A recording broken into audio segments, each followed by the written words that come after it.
overseas, who joins us from Naples, Florida. Eric, hello to you. Thanks very much for joining us on BBC News today.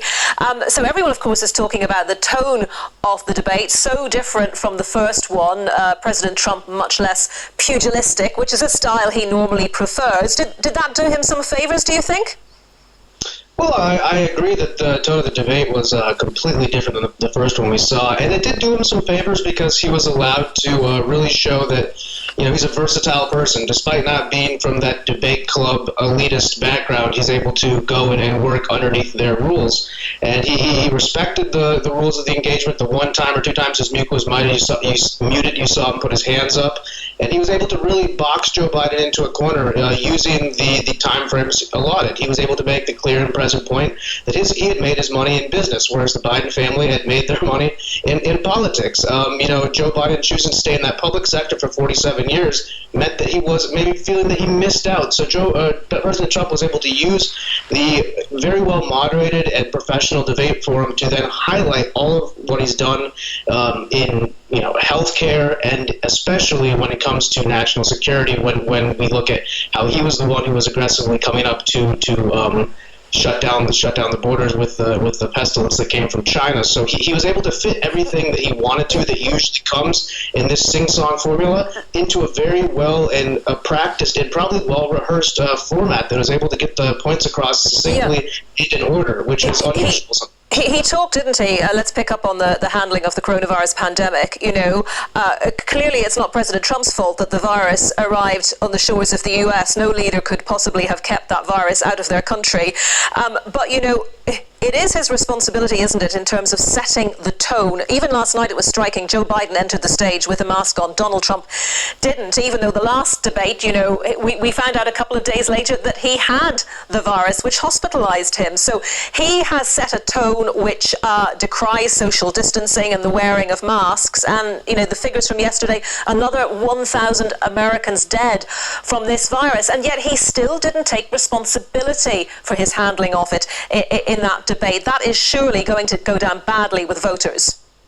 I would have to push back. He takes responsibility for the reaction, and the reaction has been absolutely robust. When you compare that to Obama and Biden, how they did not react to the H1N1 pandemic and how they got lucky that didn't spread the way it was, compared to how the 2.2 million death model isn't eligible anymore. Mortality rates are down 85%. We have Operation Warp Speed, vaccine delivery by the U.S. Armed Services. We have therapeutics like Regeneron, which are just developed by the FDA, a vaccine that's around the corner.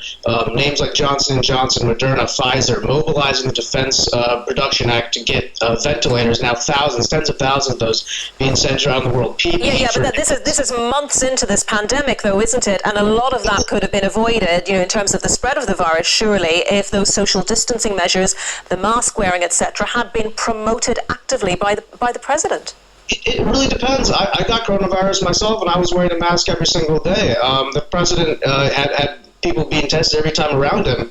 When you look at it, Sweden didn't lock down, and their death rates are very, very comparable. And so the idea that shutting down your entire economy when you have deaths from suicide, you have deaths from overdose, abuse, both sexual and of a physical nature that's going on. The cure cannot be worse than the situation. Donald Trump is looking out for the collective conscience of America.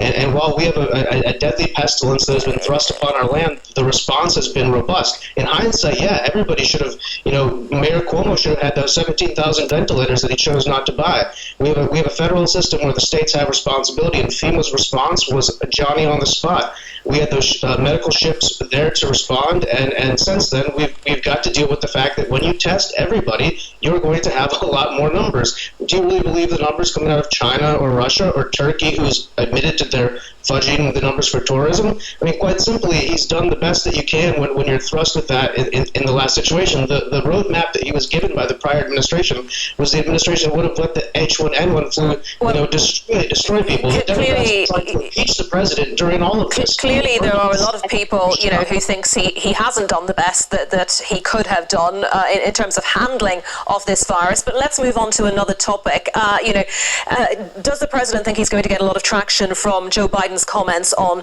the oil industry and the move to renewables? Because, Joe Biden's saying, look, we're talking about moving jobs as well, not just trashing the oil industry. But the president clearly thinks he's onto something with this. Yeah, no, that's actually a great question, and I think one of the things we have to really highlight is that it's the year 2020, and 38% of the U.S. electricity needs to come from natural gas. 23% is coming from coal. That's the reality of the matter. The bridge fuels required to get to the green future we need require energy independence, and that is stability. Stability is prosperity, and prosperity is security. So is it a vote winner in California or New York? Sure. But this is an electoral college. We don't allow mob rule or the whims of the coastal elites to dictate energy policy.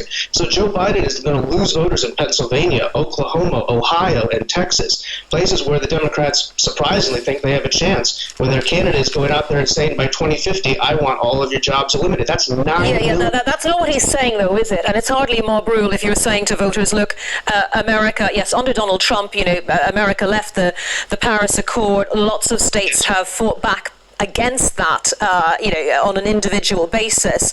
But, Joe Biden is saying here, look, there has to be a move in the economy towards more renewable energy, and traditional jobs can move into renewable energy jobs. That's what he's saying, isn't he? He's not saying he just wants to get rid of all those jobs. No, but it's about social functionalism, the concept of moving to that renewable sector in a rational way.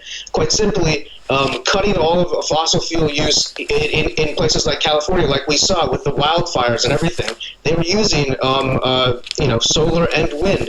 When that wasn't available in a disaster, they didn't have the power capacity to keep their economy running. We need to understand that bridge fuel in that transition period isn't something that you can put a limit on in 15 or 20 years, when you're going to look a working man in the eye and say, sorry, you need to learn how to code, or you need to learn how to install solar panels, even though it's going to be pollution in China, pollution in India, and it's a global economic. Well, that's an American leadership issue, isn't it? We're almost out of time, Erol, but I just want to ask you one more thing. Given the number of people who've already voted, and basically taking into account, the impact of the virus on how people vote, and do you think that actually anyone is going to have changed their mind last night about the two men? Is this going to make a difference ultimately to who gets out to vote? Oof. I would say on aggregate, no. I mean, it would be sort of preposterous to think somebody just decided, oh, this will be how I make my decision, or here's the line finally being drawn by either candidate. But I will say, when you go to places like Wisconsin and Michigan, and places where, counties were won by just fractional votes, you look at Georgia 6, it was won by the Democrat by only 17 votes per county. In the House race. So is it going to make an aggregate difference on the national level? No, but if you look at the localized areas, yes, every debate's important. That's why Donald Trump is on the ground. That's why we've knocked on 1 million doors during the DNC, 1 million doors during the RNC. That's why our ground game is persistent. That's why our rallies are very, robust and full of fans and people who come out. And I think that's the big difference that's going to be evident on November 3rd. Your alarm is telling us our time is up. Erol Morkoc from Republicans Overseas, thank you very much. Thank you so much.